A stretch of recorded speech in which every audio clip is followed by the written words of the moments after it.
솔직하게 마음속으로 대답해보세요. 지금 통장에 찍힌 숫자에 얼마만큼을 더 얹어야 이제 됐다, 더는 불안하지 않다라고 말할 수 있을까요? 10억일까요? 50억일까요? 아니면 아예 상상조차 잘 안 되는 숫자일까요? 아마 대부분은 지금보다 훨씬 더 큰 금액을 떠올리셨을 겁니다. 그런데 그 목표한 금액을 달성했다고 해서 세상에서 가장 행복한 사람이 될까요? 제 생각을 말씀드리자면, 네, 일단 그렇게 많은 돈을 벌 수만 있다면 이젠 더 바랄 게 없을 것 같습니다. 오늘 이야기의 중심에는 한 권의 책이 있습니다. 바로 모건 하우절이 쓴 불변의 법칙입니다. 이 책에서 저자는 아주 불편하지만 피할 수 없는 진실 하나를 던집니다. 세상에 객관적인 부라는 것은 존재하지 않는다는 말입니다. 처음 들으면 고개가 갸웃해질 수 있습니다. 분명 돈은 숫자로 측정되고 자산은 계산이 가능한데 어떻게 객관적인 부가 없다는 걸까요? 이 말을 이해하려면 우리 일상 속 아주 익숙한 장면 하나를 떠올려야 합니다. 주식 투자나 자산 관리를 해보신 분들이라면 이런 경험 한 번쯤 있으실 겁니다. 어느 날 계좌를 열어보니 수익률이 20%가 찍혀 있습니다. 기분이 좋지 않을 이유가 없죠. 그동안의 불안과 고민이 보상받는 느낌입니다. 오늘은 괜히 가족들 얼굴도 더 따뜻하게 보이고 퇴근길에 붕어빵이 아닌 평소보다 조금 좋은 음식을 사가고 싶어집니다. 분명히 그 순간까지 여러분은 충분히 만족하고 있었습니다. 그런데 그날 밤 무심코 휴대폰을 켜 단체 채팅방을 열어봅니다. 거기엔 친구 하나가 이런 메시지를 올려놓습니다. 이번에 해외 기술주 잘 들어가서 수익률 200% 찍었다. 드디어 차 바꿨다. 사진까지 덧붙여져 있죠. 그 순간 여러분의 마음은 어땠나요? 조금 전까지 나를 기분 좋게 만들던 20%의 수익은 그대로인데 감정은 전혀 다르게 변합니다. 갑자기 성취감은 사라지고 이상하게도 손해본 사람처럼 허탈해집니다. 심지어는 나만 뒤처진 것 같다는 생각까지 듭니다. 현실에서는 아무것도 변하지 않았습니다. 계좌의 숫자도 그대로이고 내 삶의 조건도 그대로입니다. 그런데 왜 감정만 추락했을까요? 이 지점에서 모건 하우절의 말이 힘을 갖습니다. 부는 절대적인 숫자가 아니라 비교를 통해 만들어지는 감정이라는 사실입니다. 우리는 흔히 돈이 많아지면 행복해질 거라고 생각합니다. 하지만 실제로는 돈이 늘어나는 속도보다 비교의 기준이 변하는 속도가 훨씬 빠릅니다. 그래서 우리는 항상 조금 더 부족한 사람의 위치에 서 있게 됩니다. 생각해보면 지금 우리는 인류 역사상 가장 풍요로운 시대를 살고 있습니다. 불과 100년 전만 해도 상상할 수 없던 것들이 우리의 일상이 되었습니다.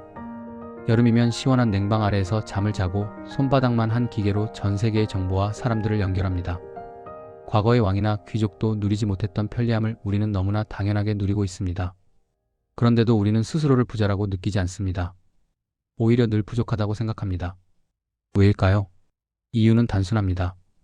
비교의 대상이 완전히 바뀌었기 때문입니다. 과거에는 비교 대상이 아주 제한적이었습니다. 같은 동네 사람들, 같은 직장의 동료들, 비슷한 형편의 친척들 정도였죠. 모두가 비슷하게 살았고 격차도 지금처럼 크지 않았습니다. 하지만 지금은 다릅니다. 휴대폰만 켜면 세상에서 가장 잘 사는 사람들의 하이라이트가 눈앞에 펼쳐집니다. 최고급 집, 명품, 화려한 여행, 단기간에 큰돈을 벌었다는 이야기들이 끝없이 흘러옵니다. 문제는 우리의 뇌가 이것을 단순한 구경거리로 받아들이지 않는다는 점입니다. 남의 편집된 인생과 내 날 것 그대로의 현실을 같은 저울 위에 올려놓고 비교해버립니다. 그리고 그 비교는 거의 항상 나에게 불리하게 작용합니다. 게임의 난이도가 갑자기 수백 배는 올라간 셈이죠. 모건 하우절은 이 현상을 움직이는 골대라고 설명합니다. 우리는 어떤 목표를 향해 달립니다. 그런데 가까워질수록 골대는 더 멀리 이동합니다. 월급이 300만 원일 때는 500만 원이면 충분할 것 같았습니다. 하지만 500만 원을 벌게 되면 어느새 주변에는 1000만 원을 버는 사람들이 보이기 시작합니다. 기준이 바뀌는 순간 만족은 다시 멀어집니다. 그래서 우리는 열심히 달리는데도 늘 제자리인 것 같은 느낌을 받습니다. 마치 햄스터가 쳇바퀴를 도는 것처럼 말이죠. 속도는 빨라지는데 도착은 없습니다. 그렇다면 이 끝없는 비교의 굴레에서 벗어날 방법은 없는 걸까요? 여기서 하우절은 아주 간단하지만 강력한 공식을 제시합니다. 행복은 결과에서 기대치를 뺀 값이라는 말입니다. 이 말은 곱씹을수록 무섭고도 현실적입니다. 같은 결과라도 기대치가 낮으면 만족은 커지고 기대치가 높으면 실망은 깊어집니다. 결국 행복을 결정하는 것은 숫자가 아니라 마음속 기준이라는 이야기입니다. 행복해지는 방법은 딱 두 가지뿐입니다. 결과를 극적으로 키우거나 기대치를 조절하는 것입니다. 그런데 냉정하게 생각해 봅시다. 투자 수익률이나 시장 상황을 우리가 통제할 수 있을까요? 거의 불가능에 가깝습니다. 하지만 내 기대치, 내 기준, 내 욕망의 크기를 조절하는 일은 오직 나만이 할 수 있습니다. 그래서 우리는 스스로에게 질문해야 합니다. 내가 돈을 모으고 투자하고 일하는 진짜 이유는 무엇인가? 남들보다 더 높은 숫자를 찍기 위해서인가? 아니면 내 삶의 선택권을 늘리기 위해서인가? 부의 진짜 가치는 과시가 아닙니다. 더 비싼 차를 타는 것도, 더 넓은 집에 사는 것도 본질은 아닙니다. 부의 본질은 선택의 자유입니다. 하기 싫은 일을 하지 않을 자유, 소중한 사람과 시간을 쓸 수 있는 자유, 불안 때문에 잠 못 이루지 않을 자유 말입니다. 그런데 우리는 종종 이 본질을 잊습니다. 그리고 남의 성과를 내 기준으로 삼아버립니다. 옆 사람이 얼마를 벌었는지, 누가 얼마나 빠르게 성공했는지에 내 인생의 만족도를 맡겨버립니다. 그 순간부터 우리는 절대 부자가 될 수 없습니다. 왜냐하면 비교에는 끝이 없기 때문입니다. 투자에서 가장 위험한 리스크는 가격이 떨어지는 것이 아닙니다. 진짜 위험은 조급함입니다. 남들보다 뒤처질까봐 나만 못 버는 것 같아서 원래 세워둔 원칙을 깨고 무리한 선택을 하는 순간입니다. 그때 우리는 돈뿐 아니라 평정심과 판단력까지 함께 잃습니다. 주가지수는 우리가 통제할 수 없습니다.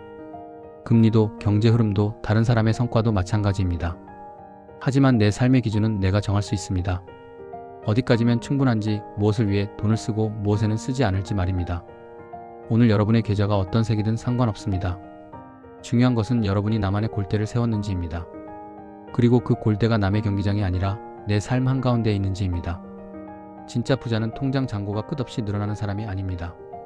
이미 충분함을 알고 그 위에서 흔들리지 않는 사람입니다. 욕망을 없애라는 말이 아닙니다. 욕망의 주인이 되라는 말입니다. 오늘 하루만큼은 이런 질문을 스스로에게 던져보셨으면 합니다. 나는 왜 더 많은 돈을 원하고 있는가? 그 돈이 내 삶에서 해결해 주길 바라는 것은 무엇인가? 그리고 그것은 정말 돈으로만 가능한 일인가? 오늘 이야기가 여러분 각자에게 나만의 기준을 다시 세워보는 작은 계기가 되었으면 좋겠습니다. 여러분이 생각하는 진정한 부의 기준은 무엇인지 마음 편하게 댓글에 남겨주세요. 오늘 영상이 좋으셨다면 구독과 좋아요 부탁드립니다. 감사합니다.